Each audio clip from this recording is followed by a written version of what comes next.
What's up, everybody? Unrested back again, and today just walking a bit to my job out here, about to get started on some work as usual, and chatting to you, my YouTube viewers. I like to use the word viewers and not fans because I don't believe everybody who watches me is a fan of me. No, I'm not that deluded. Anyway, been getting a lot of great responses to my ramble videos, and something I've kind of decided that I'm gonna do is break those ramble videos up into two different types. One kind of ramble video will be just a bunch of random stuff that I'll talk about, like, what games am I excited about, what news am I excited about, movies, media in general, pretty much. Jumping around the different topics, stories that are interesting to me in the news, and the like. And, but then some are just gonna be like long stories. I've told some stories in the past, but what I started to realize when I started these ramble videos was the fact that now that I've been here 9 years in Japan, I have a lot of stories, and long stories. When I first started doing YouTube 6 or 7 years, maybe like 7 years now, I guess. When I started doing YouTube like 7 years ago now, I had just gotten to Japan. I'd only been here a year or two, and you still getting settled, still getting used to using YouTube, quite honestly. Getting used to be comfortable on camera, something that takes time. Getting used to talking to the camera like I am talking to an audience, because otherwise it sounds kind of awkward. I go back and look at my very first few videos and they're very strange. I have a very odd way of talking to the camera when I first started, especially like video number 1 is just very odd. But I guess I want to just talk about this first time, this first week that I ever had in Japan and what it felt like, and it's something I always think back on quite a bit because it's really good memories. It's really good memories because that first week that you get here, some people have told me that they're freaked out, they can't believe how little English everybody speaks. That's one thing that takes them by surprise. That they realize they suddenly can't read anything. All different types of things that surprise them. But for the most part, people overall have a very positive reaction in their first week in Japan. They're very excited about their first week in Japan. They have a lot to talk about with their first week in Japan. And that's how it was for me too. I was of course also very surprised how little English everybody spoke. I knew right away that for the most part it's a country that just doesn't speak English at all. But I remember going to McDonald's and thinking, well, I mean, they've got McDonald's here. Definitely they know the menu in English, right? Well, now they didn't even know that. Like, you couldn't even just say cheeseburger. Like, you'd have to say cheeseobaga, and then they would understand. It was like small things even like that. Like, you're like, wow, they don't even understand if I don't use the borrow katakana word. They don't even understand what I'm saying. Or like, you'd go to Tsutaya to rent a movie, and you'd be like, I want to rent Batman, and they'd be like, I'm sorry, what? What movie is that? What? Like, and they're asking you this in Japanese. They're like, nani? Nano movie? Like, nano eiga? And like, finally you'd have to break it down into the katakana pronunciation, be like, Batoman, and they'd be like, oh, Batoman, and you'd be like, whoa, it doesn't sound that different, does it? But very much so. So those were kind of like my first surprises, my first kind of like, holy crap, I really need to start studying right away. And I would say like my passion for studying was huge the first year I was here. I took a while off in between that and my studies now, where now I'm back to studying every week and taking private lessons to make sure I eventually get up to, I want to say native level almost speaking. Get as close as I can to speaking like a native person. At the very least, understanding at a native level, so that I can understand slang and everything like that spoken on the streets. You'd be surprised how much you don't understand on the streets when you get here, and how much of those books that you read when you're in America don't teach you crap about how people actually speak when they're not in an important business situation. So there's that. And yeah, I also remember thinking, yeah, well, I really can't understand anything, like those books didn't teach me crap. The books that I studied in America, I must have studied for like 6 months, because I remember it took almost 6 months to process my visa. Here, give me a second while I sit down here on the bench. Get make myself a little more comfortable and get out my camera tripod. And I just remember like being really surprised how useless the language was. That everything I had studied was Keigo, the polite form of Japanese. 1 second while I connect to the tripod. And yeah, that was kind of a big surprise for me. I was really taken aback by that. There we go. Now we're fine. And yeah, that kind of blew me away. I was kind of surprised. I'm gonna straighten myself out. There we go. Okay. And it was rough. It felt like kind of a defeat at first, honestly. I was like, wow, I put all this time into studying, and it was useless. Well, it wasn't totally useless. There was like a few small things I could say. Like I could tell people, you know, thank you, goodbye, you know, whatever. And in my horrible, horrible American accent Japanese back then. But the good parts, let's get into that. How exciting was Japan the first week I got here? Well, first of all, I took it was like a 19-hour flight to get here. It was from Florida to Atlanta, Georgia, connecting to Detroit, and then finally taking the international flight from there over to Japan. And that flight was heinous. I just remember it, like I could not sleep. I usually can't sleep very well on an airplane. If I can sleep, it's like 1 or 2 hours at max. I couldn't sleep. Yeah, it was either too hot or too cold, I always remember. And you know, it's like they got the heaters turned on and you're cooking in your seat, and then you try to take off all your layers, and then you start to get sleepy and you fall asleep and you wake up and you're way too cold. So that's just probably me not covering up with a blanket, my fault for doing that. And then I remember, you know, I told that story about that crazy suite mate that we had. I actually was seated next to him on the airplane, and he was, like I talked about before, he used to drink like crazy. His name was Todd, and he'd drink and drink and drink. He just drank so much during the flight, and like it started out we were having an okay conversation, like at least it could keep me busy and keep my mind off of like how boring and long this trip was.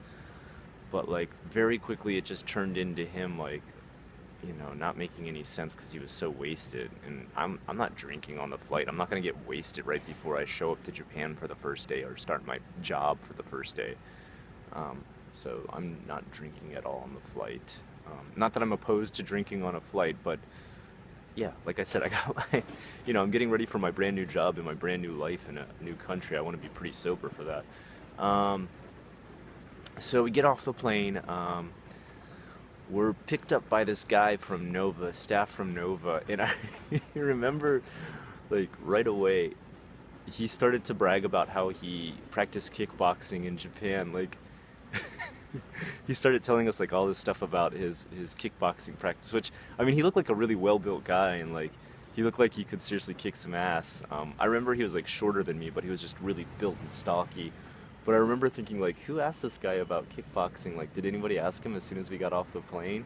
And he just started telling us all this stuff about his kickboxing. And I mean, I think kickboxing is cool. I like to watch K1. I like to watch MMA. I like that stuff. It's cool. But I don't know if, even if I was into some sort of sport or something like that, if I would just start like spontaneously, you know, doing a spiel on my practice routine or something like that, and unless somebody asked to hear it, in which case then I understand. But I guess this guy was just really amped that he had started practicing kickboxing, and he just had to tell somebody. And okay, and in his defense, you don't get to speak your own language much in Japan, so maybe he was just really desperate to talk about it in English to somebody. So as soon as we got off the plane, he was like, "Now's my chance."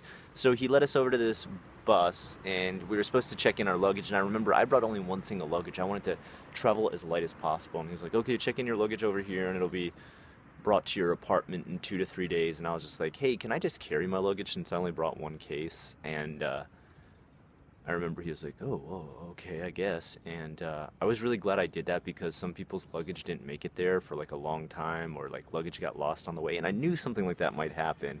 For the most part, Japanese companies are really good about doing that, but you got to realize we transferred in from a flight from America, and American flights can usually mess up your luggage pretty well.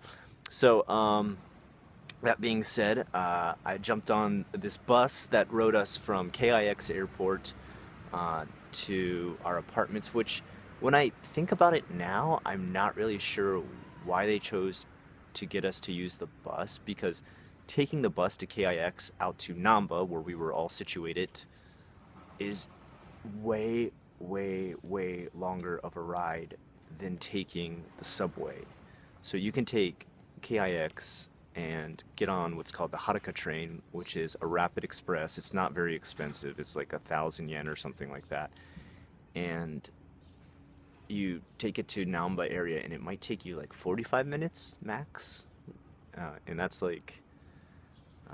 that's like going to every stop on the way. I think there's like 2 or 3 stops on the way, and you finally get there, and it's like 45-minute ride. I remember the bus took almost like 3 hours. I just remember it was like bottleneck traffic. The time we got there was around 5 o'clock, so everyone was getting out of work. I don't know why Nova chose the bus, but that's what they chose. They chose to bring us back on the bus, so it took us forever to get there. It was kind of good though, because I remember I was just flabbergasted by seeing Japan for the first time. Like, first of all, I remember everything looked like cyberpunk. Like, if you imagine this like cityscape with these giant, tall, black and silver skyscrapers with lights in the window illuminating this like cityscape horizon, with random flashing lights in the background that you're like, I don't even know what that's connected to. That's what Japan looked like. Mind you, I did land in one of the most urban parts of Japan. I did not head out to the country after that. So that was pretty awesome. I remember also thinking right away, here's the first thing that hit me, how clean cars are in Japan. How clean and dent-free cars are in Japan. So a lot of Americans might not know this, but in many other countries, you can't drive around a car with big dents or like scuffs on it or paint missing or like any kind of car body trouble. That's actually a violation. Like, you'll get a ticket. Like, your car will get taken off the road for that. For example, Germany too, I know your car can't be too screwed up. You can't be riding around in a junker. There's no, Mad Max Beyond Thunderdome type cars out there like there is in America, which I drove some of those Mad Max cars, so I know for sure we got them. Some of my cars were some real beaters. And also, I don't know exactly how this law works, so correct me in the comments below if I'm wrong, but every 3 years in Japan, you have to buy a new car, or it's something like either the tax or the, what do you call it, like the carbon cost of the car goes up like exponentially, like it goes up quite a bit, and you have to pay so much extra tax or some other kind of fee that it makes it not worth having an older car. You might as well just get the brand new car again. Um, so most people in Japan tend to drive new cars like they're only 3 years old, which in my mind is a pretty new car. I think the last car I drove in America before I left was a Geo Prism. So I don't know if you know this, but by the time I was driving a Geo Prism, Geo had already gone out of business. I think they'd been bought out or something. So I always drove really old cars. I really never cared. I was never a car person. Sorry, car people out there, nothing against you. I'm just never been a car person. I like it if it makes me go and it has air conditioning. That was it. So I was really amazed by that. I was like, oh my God, every car is like clean. It's compact. It's silver. It's shiny. They look new. So I was really impressed by that. I was like, wow, the road looks crazy clean here. So that was one of the first things I noticed getting into Japan that made me really excited. I'm really into cyberpunk type stuff like Shadowrun and Blade Runner and Cyberpunk 2020. So I was really into that whole look. I knew that some of Blade Runner, some of the scenes had been kind of based on Osaka's cityscape. So right away looking at that, I could see exactly where the inspiration came from. So finally getting into Okat Station, which is in the middle of Namba. That's where my first apartment was, next to an area called Sakuragawa, which would mean like cherry blossoms by the river, if I'm correct, if I've done that kanji correctly. Yeah, Sakuragawa. And Cherry Blossom River. Which it was not. It was like this really like dirty like city area. It was mostly based on low rent and factory workers lived out there. If I told Japanese people where I lived, they're always like, "Oh, Sakuragawa, abunai desu ne. It's a dangerous area." It really wasn't. I mean, maybe by Japan standards it was considered dangerous, but by my own standards, not dangerous at all. Like, no one had a gun or said a bad word to me ever, or assaulted me, or even made me feel slightly uncomfortable at any point. So I don't know how it was dangerous, but whatever. That was my student saying that at the time. So I get in there. That's probably like, by the time we get there, it was like no, not 6:30, like 7:30, 8:30. Like I said, it took like 2.5 hours. When we got there at 5, 2.5, 3 hours. Might have been even 8 o'clock. I remember it was pretty late. It was already dark.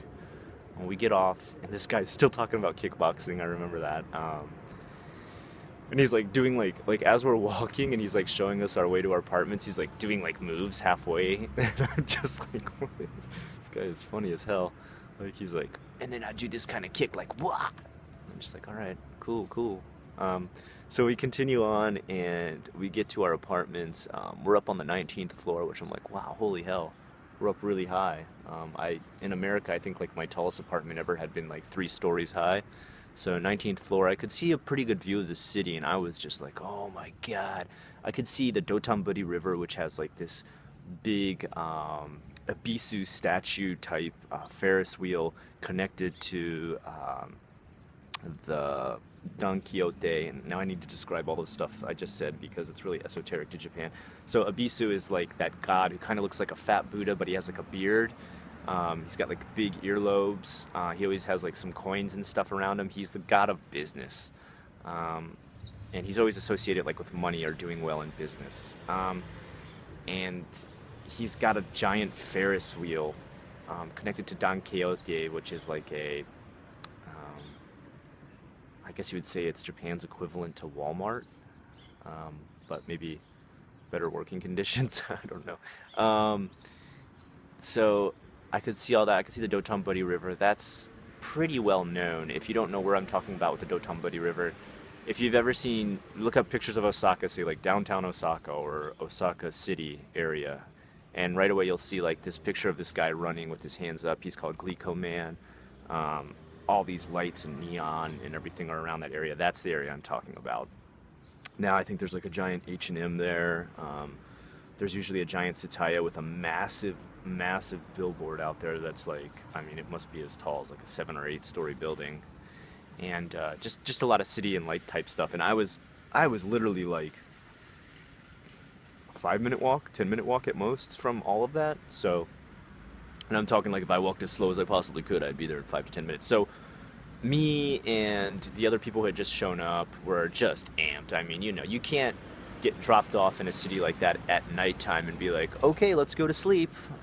You know, our sleep schedule's totally screwed up. We're on jet lag. We're totally screwed. So the first thing we do is we're like, all right, we're gonna hit up this Dotonbori area. This looks amazing. We walk into there, and I'm hanging out with a guy named Dave. Some of these people you've heard about before, Chris, and who else? Bob, and can I remember anybody else? Oh yeah, and Emily, and oh, who is that crazy girl? Kendall. Okay, so these people are from America, Canada, the UK, and New Zealand. So you got an international crowd there. We're all hanging out together. It's all our first night. We just got dropped off the plane. We're like literally fresh off the boat in Japan. And we're walking there together. We are desperately hungry. So we drop into a sushi shop. Very first place we ever go to is a sushi shop. I can't say sushi. And we order all kinds of sushi. Like we're pointing at kanji. We don't even know what the hell we're ordering. We're just like, you know what? Let's be adventurous. Let's just order stuff. We don't even know what the hell is going to show up. We're just like, here, I want this kanji. You know, we didn't say that kind of stuff. We'd just be like, kore. Like, that's all the Japanese we could speak at this point. This. And, you know, we just let them bring it out. Like, some of it was great. Some of it was not to our taste. Some of it was something we need to eventually develop a taste for, which you'll find you do in time living in Japan a while. Moving on from there, I remember we just tried to check out like bars and different things like that. I didn't drink my first few weeks in Japan. I remember like I was really worried about money. I remember I only came there with 2,200 or 2,100, something around that amount. Like, and I wasn't gonna get my first paycheck for 1 month. I remember because even though you start your job, like I think a week after you get there, you skip the first paycheck, right? Because you're like halfway through the month, you're not going to get it until the next month. And that's what happened. And so I was just being really careful with money. I didn't go out drinking quite as much as some of these other people. I ended up babysitting quite a few people during that time. So that's all right, though. Um, they had set themselves up in a way in which they could bring more money, or they took out what was called like the work loan. You could get a $2,000 work loan, which if any company offers you that when you come over here, don't take that. That's kind of risky, man, because then your next few paychecks are getting a huge chunk taken out of them. So over the next few weeks, things evolved. I'm gonna fast forward a little bit through this. We started our first day at our job. Um, it was such a weird first day. So we go up to, we were really high up in this corporate building, and our job was really a strange situation. First of all, we were Eikaiwa, which means English conversation teachers, but we didn't do face-to-face teaching. We did webcam teaching.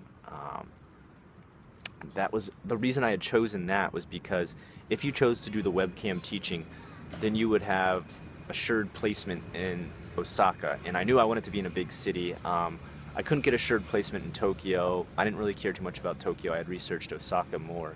So I was like, all right, I'm going to take this job. 600 teachers worked at our place. That's a ton for an English company. That's like insane. It's unheard of. It probably doesn't exist anymore. A company that has that many teachers at one location.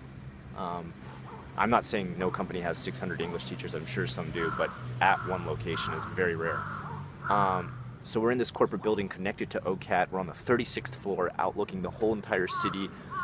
We each have these tiny ass cubicles that you rotate through. You rotate through them depending on what the webcam is connecting to who and what part of Japan at the time. And our first day was just so weird. So we had to do like 1 week of training first, which luckily we were getting paid for, thank God. Which some companies will try to tell you you only get like this really low pay or something like that. Don't take a job if they're gonna offer you some like really shitty pay. I've had some only offer like 1,000 yen an hour for the first week. That's like Konbini level money. Don't take a job like that. They're screwing with you. So anyway, sorry, I'm gonna switch hands here on the tripod. All right. So my first week, I get in there and training. So we're in this corporate office, and it has this really corporate look. And right away, this guy named Khan. I remember specifically the leader of this building, or the head top guy. His name was Khan, because I remember Wrath of Khan from Star Trek, and also there was actually a Japanese prime minister for a while named Khan too. But this guy's name was Khan. If I'm correct, he was French, and he was like, and this is no offense to the French at all. I have nothing against French people, but this guy was like a supervillain. From the minute you meet him, you got this really supervillain type feel from him. He had a smile like a supervillain. He would say snarky stuff and then smile like really wickedly. Every second he got to smoke cigarettes, he would be smoking cigarettes like supervillains do in movies. I'm not saying everybody who smokes is a supervillain. I'm just saying movies tend to do that. Please don't take offense. He was just very supervillain-esque, and like he would just like say stuff like that was kind of disheartening, in the sense he'd be like, "Do you like to smoke? Do you want to quit? Well, now that you're in Japan, you will never quit because cigarettes are too cheap." Like, and he would talk like that. That's how he would speak. And then he would like laugh like maniacally to himself. Like everyone else in the room would look around like awkwardly or uncomfortably, and he'd be like like that. And you'd be like, "Whoa, is this guy like for real? Or is this an act he's putting on?" But this was him. This was Khan. So he's even got the name of an evil villain from a movie. So you can see where I'm making this association.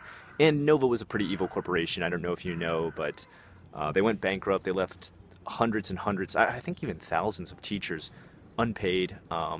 They had them in apartments which they weren't paying the rent for, so these people were getting kicked out of the apartments onto the streets of Japan with like no safety net. Of course, your parents aren't there to take care of you. And they were kicked out onto the streets of Japan, and Nova was just pocketing the money. They like weren't paying the rent because they were going bankrupt. And then taking your money that they were supposedly using from your paycheck to pay your rent. So they were screwing over everyone every which way. They screwed over their Japanese staff as well. They weren't paying them. And the Japanese staff kept showing up because they're really loyal. You know, they're not like us Gaijin who are just like oh shit, the ship's sinking, fucking jump off. Like, you know, a lot of Japanese people will go down with the ship just because of loyalty to a company. Usually they think if they take care of the company will take care of them. That wasn't the case with Nova. They were just evil and despicable. Their main CEO, whose name is Saruhashi, who has the nickname Monkey Bridge, which those of you who understand kanji can get the joke. It's obviously a play. His real kanji did not actually mean Monkey Bridge, but a lot of people called him Monkey Bridge because that could be a possible combination of that kanji. So Saruhashi, he's in jail right now. He tried to run away from Japan for a while. I think he stayed out like in the Virgin Islands or something like that. The UK, British Isles, something like that. He tried to hide out there for a while, but he came back to Japan eventually. They found him, they arrested him. He's still in jail now, so total dickhead. So you can see where the whole evil villain, like everybody in this corporation was pretty much an evil villain who was like high level. The teachers I worked with, they weren't really evil villains, but some of our managers, man, they were. So anyway, I'm getting off on a tangent here. First week of training. So he brings us into this room and he's just kind of gives us this talk like, yes, you will be here for a long time and some of you will pass your training and some of you won't. Those who won't might be returning to your country. And like, I was just like, oh shit, what's training gonna be like? And first week of training, it was a little bit difficult for me because one thing I didn't understand is how slow I needed to speak to make my students understand my English and how simple I needed to speak. I remember my first lesson was probably at this speed that I'm talking to you now in this video. I tried to be like, okay, today we're gonna learn about different parts of the human face. I remember that was the first training lesson that I had to do, and you had to actually give it to one of the Japanese staff who could barely speak English at Nova. That's how they trained you.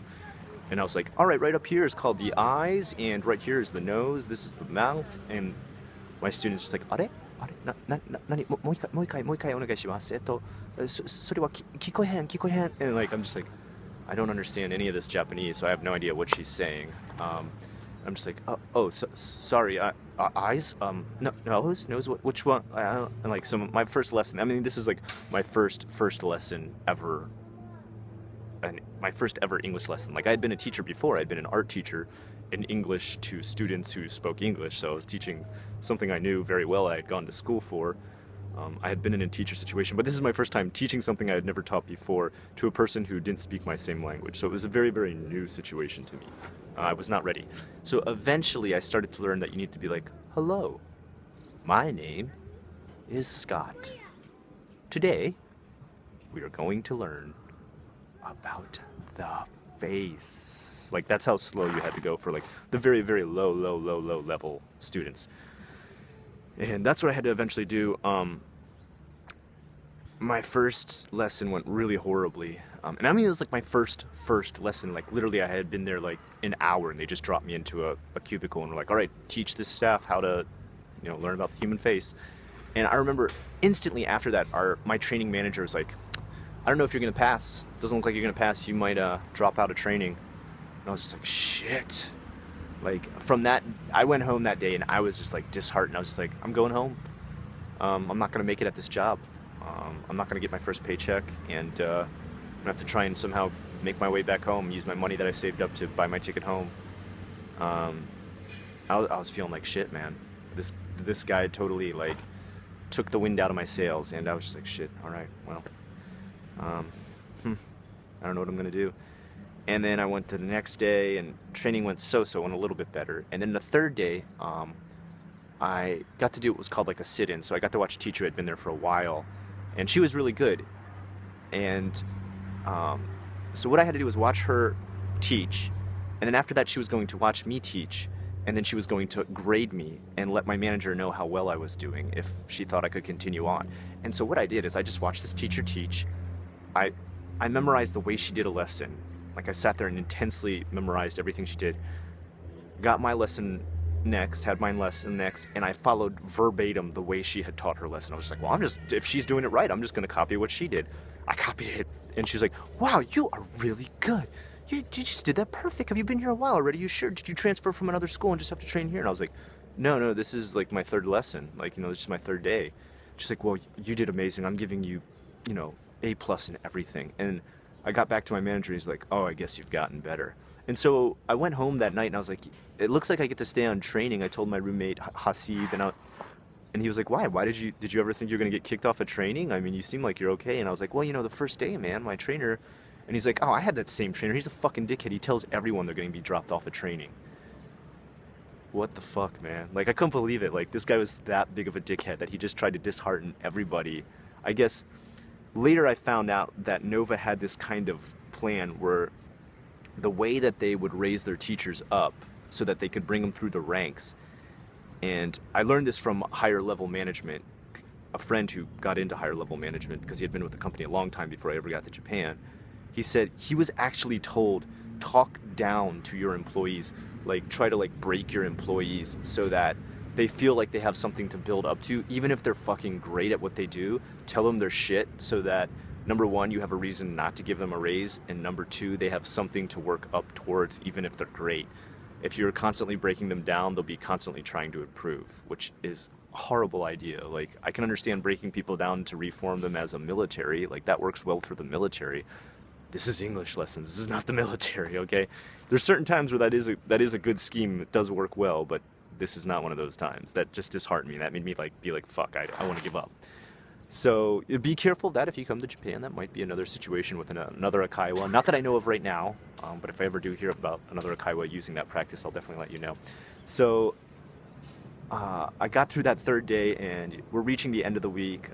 You know, worked 5 days a week. My next day was the fourth day. I did great. I just followed that teacher's same scheme and plan and everything, and I did perfect. Then finally the last day I'm transferred. They're like, okay, your training manager is done with you. You're going to be transferred for the manager who's going to be the manager of your team. I did my first lesson for him, and he did a listen in on my lesson, which means he had like an earpiece in, and he loved it. I did great. He was like, yeah, you're going to be a great part of our team. I don't see any problem with your lesson at all. He's like, actually, don't change anything. You're fine. He's a really nice guy.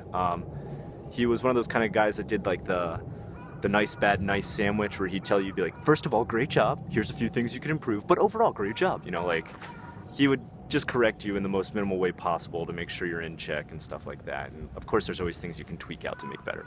So anyway, that was my very first week in Japan, my first week of training and everything like that. I think I'll continue on with this series about my first few months of Japan. This one's at 30 minutes now, so I want to end it here. Otherwise, we're going to be on a massive journey through time.